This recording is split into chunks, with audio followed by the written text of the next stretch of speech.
right. I'm Cody, and this is Jason. Nice to meet you. And just driving home.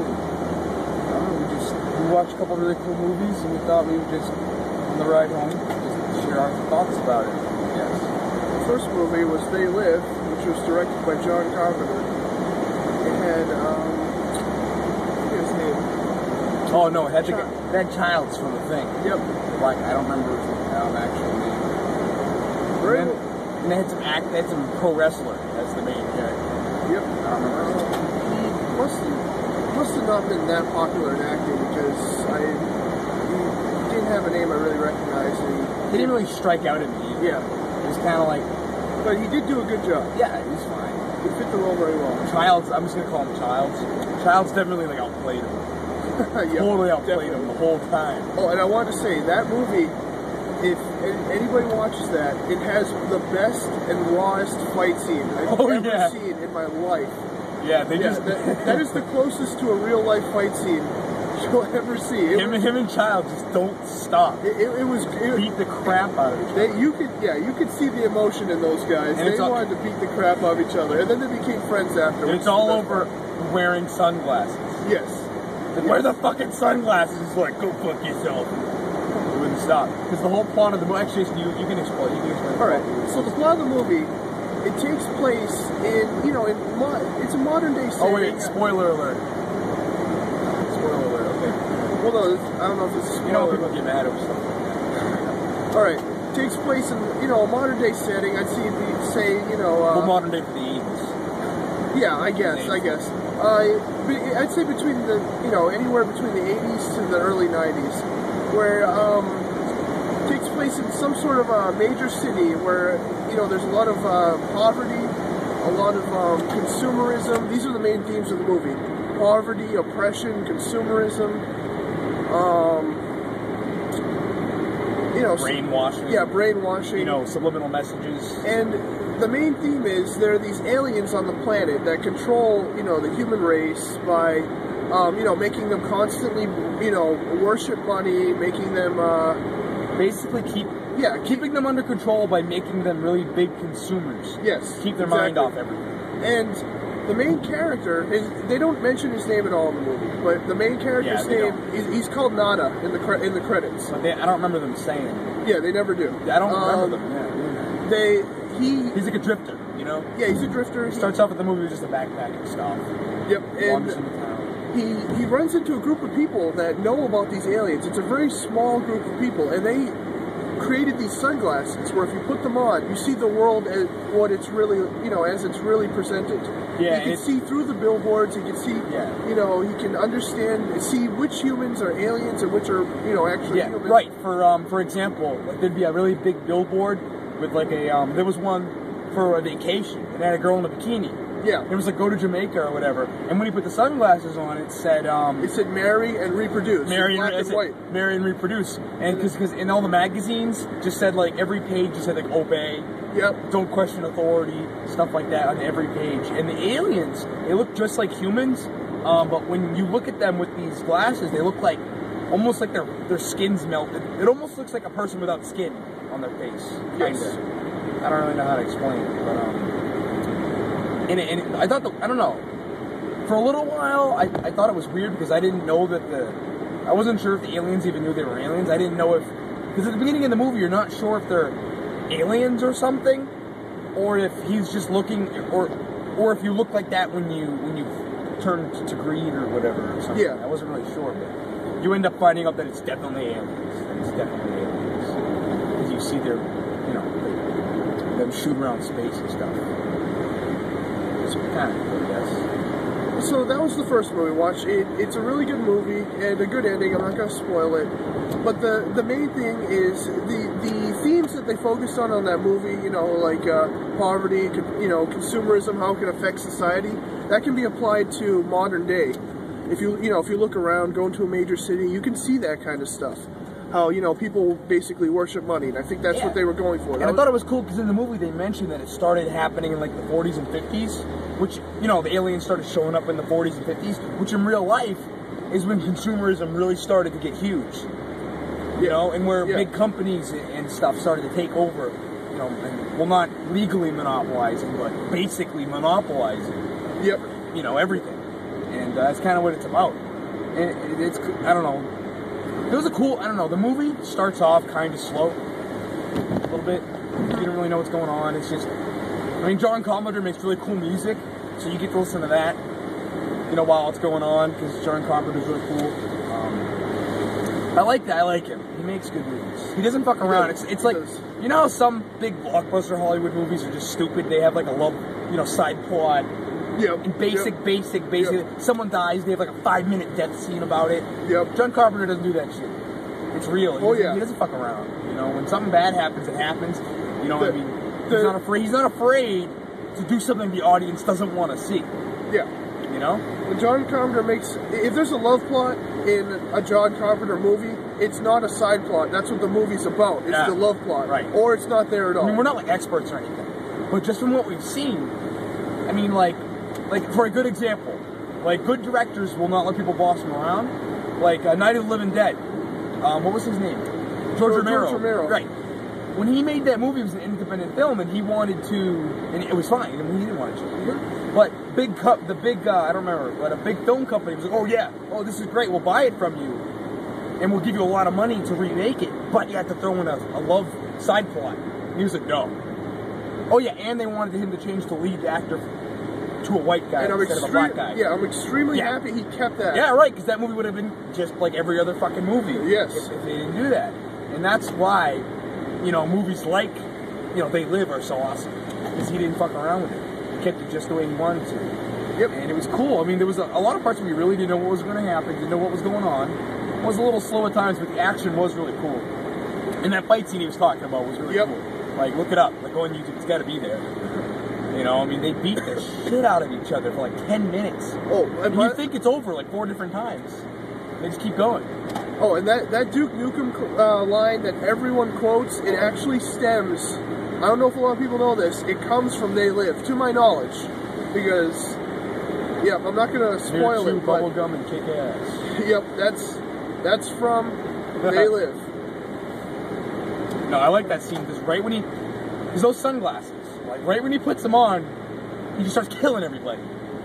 Well, like a few minutes after he puts them on, he just starts killing all the aliens that he sees. And then you're like, yeah, you know, die. You're like happy about it. So yeah, that was a pretty good movie. The second movie we watched was, we decided to make this a John Carpenter night. The second movie was Escape from New York, which was starring Kurt Russell, directed by John Carpenter. And we're used to, I mean, like a lot of the, I mean, I like Kurt Russell, and we've seen that we're a big fan of The Thing. Yep. So we were used to seeing Kurt Russell, you know, in like a badass role, because that's pretty normal for him. And he did it again. Yeah, and the main character of Escape from New York, his name is Snake. Snake Plissken. Snake Plissken, but this really annoyed me. He looks, sounds, everything like. Even it's the same name. It's the same name even from the Metal Gear Solid Snake. It actually annoyed the hell out of me. No, it's got it, yeah. Because everyone's like, oh, what a good game, you know, what an original character. I'm like, you should watch Escape from New York. Everyone needs to refer to Snake from Metal Gear Solid as Kurt Russell from now on. Because that's exactly who he was. You can't even make an excuse, all you little fanboys, because Escape from New York was made in like 88 or something, 87, something like that. Way before, well no, there was a Metal Gear that came out in the 80s for NES, but Snake didn't really, back then, you know, that Snake from Metal Gear Solid didn't have like, you know, that persona that he does in his video games now. So definitely a blatant copy of Escape from New York. But Escape from New York was really cool. Yep. In my personal opinion, I liked it better than They Live. I don't know, maybe I'm just an action buff or whatever. But I just liked really I mean, it was weird to see the Twin Towers there. You know? Yeah. And there's a part where Air Force One crashes into the city. It doesn't crash into the Twin Towers. Because if it did, that'd be, I think, way too much. You know, but it was kind of weird. Yeah, I didn't even think about that. You think of that? No. Yeah. But, no, Escape from New York's awesome. Lee Van Cleef's in it. You know, he's really cool. Kurt Russell's in it. And that movie is a little bit... It doesn't. I don't think Escape from New York has as many like undertones as They Live does, like a lot of political undertones and stuff. It's about Snake Plissken is a like an ex-special U.S. Forces guy, and he robbed a federal depository, and for gold, treasury, and basically he got sentenced to life prison. But the way that the U.S. it's in the future, it's based in 1997, but it was made in the 80s, and basically crime rate increased 400%, right? Yep, in the United States. That's fucked. And so what they did was they cut off the city of Manhattan Island, Manhattan, New York, and they, they mined all the bridges, and they made a giant 50-foot wall around the whole thing, and basically made a new Australia kind of thing, and just sent all the inmates there. Yep. And they, they're left to fend for themselves. That is, yeah. It said in the movie that at that time, that is the United States' only maximum security prison. They put every inmate there. Just think about that. It's crazy. Where you know what was one thing I was thinking of though? How did those guys get food? How do they make food to eat? They will you know what I mean? There's one gang called the Crazies that would go around and just eat people. Yeah, the crazy live underground in the sewers. And they come out during night and just raid, grab whoever they can and stuff. But, I mean, they don't really expand on that in the movie that much. Yeah, I was thinking about that. Because it's a city. It's not like there's farmland to grow crops or anything. How do they... It's New York City, I don't know how they survive that long. But it's really cool because you get to... I don't know, that's one thing I like about John Carpenter. He really puts a lot of work because you get to see... every scene you see in the city, everything's just destroyed. Mm-hmm. Everything's either just graffiti and rubble and just fire and stuff and hobos and shit everywhere. The only way he would have been able to do a better job is if he actually took New York City, Manhattan Island, and kicked everyone out and just destroyed the place. That's the only way he could have done a better job with that set. That was extremely good. The characters are pretty cool too. That's another thing I want to talk about is the atmosphere of John Carpenter. That's what he's good at. He's good at definitely. He's good at creating a very dark atmosphere. If anyone's seen The Thing, he's not the old one, not the new one that's coming out. Yep. The 1980s something. Yep, the 1980s thing. Yeah, 1980s. And it's not just the music, but like Cody said, it was just the city itself. It was all destroyed. It was run down. He'd show scenes of Snake walking alone, with fires burning throughout the streets. It was really good. But with combination of his music. Yeah, with the music. Awesome. Very cool. Very cool. I loved it. Thought it was so great. And it's cool because you see the inmates really, you think, what would happen next? The inmates would go crazy and they'd all kill each other and have their own gangs. It's exactly what the movie is. Yeah. The big man is the Duke, and he he's the biggest gang and he owns all kinds of stuff. And you get to see him and it's almost like they've gone back to a feudal kind of thing. Where he's, the big leader and he's, yes, he does what he's saying, what he wants, and his word is final and stuff like that. And you get to see, I don't know, the movie is pretty suspenseful, a lot of plot twists and whatnot. I also don't want to give, anything away, but it's also very cool. John Carpenter's cool, Kurt Russell's cool, Childs is cool, yep. Even though he's not in it, still would be cool. So I highly recommend those two movies for any John Carpenter fans out there. Yeah. Like I said, we're not professionals at this. This is our first time doing this. Yep. We talked about it because we thought it would be fun. So just as a recap, these are both directed by John Carpenter. It's They Live and Escape from New York. Both from the 80s. Yep. And I've noticed, I don't know why, but for me it just seems like movies that were made in, I don't know, special effects in the 80s were my favorite. Because you watch a movie now and everything's CG, Everything's CG. Back then they didn't have that, so they had to improvise. Yep, they would actually... Really? That's why Escape from New York, the sets were really destroyed sets. Yep. Everything was destroyed. Fire was real. You watch movies like The Thing, and you get to see all these all the animatronics and stuff that went into that. It's real. They made it. I don't know. It just makes you appreciate it more. Yeah, it looks real too. Just like with anything else, with a movie, you get what you put into it. And if you just use a computer to make everything, people are going to view it that way. I'm not saying CG's bad, because, in some cases it looks really good. Look at Terminator 2. Okay. That was one of the first big CG used, you know. Yeah, but I saw Sky Captain in the World of Tomorrow, and that. Have you seen that movie? No, is that the one where it's like all CG? Yeah, it's like 97%. But a lot of movies CG are like that, like something. Toy Story and stuff. It happens a lot. Yeah, but Nowadays, especially. But I don't know. That's clout. Another drunk driver. he's gonna pull us over. No. Yeah, but anyway, both really cool movies.